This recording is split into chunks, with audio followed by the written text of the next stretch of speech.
Hello everyone, welcome back to the channel. In this video, I'll show you how to crop photos in RawTherapee and improve the composition of your images. Cropping is a simple way to remove unwanted areas, focus on your subject, or prepare your photo for social media or printing. Let's get started. First, open RawTherapee on your Windows PC or laptop. Use the file browser to find the photo you want to edit, then double-click it to open it in the editor.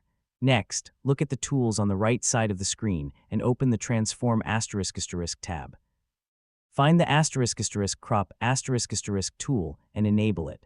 A crop box will appear over your image in the preview window.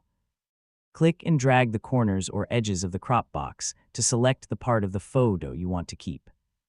You can also click and drag inside the crop box to reposition the selected area without changing its size. If you want a specific shape, choose an asterisk aspect ratio such as **1, 1* for square photos, **4, 3**, **3, 2**, or *16, 9** for widescreen images. This is useful when preparing photos for different platforms or print sizes. Take a moment to check the composition of your image. Try to keep the main subject centered, or use the rule of thirds for a more balanced and professional-looking result. If needed, you can combine cropping with the rotate or straighten tools to fix a tilted horizon.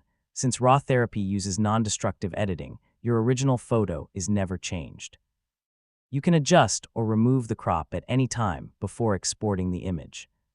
Once you're happy with the crop, save the photo or add it to the processing queue, then export it as a JPEG, PNG, or TIFF file, and that's it. You now know how to crop photos in RawTherapee quickly and easily. If you found this tutorial helpful, don't forget to like the video, subscribe to the channel, and turn on notifications for more easy photo editing tutorials. Thanks for watching, and I'll see you in the next video.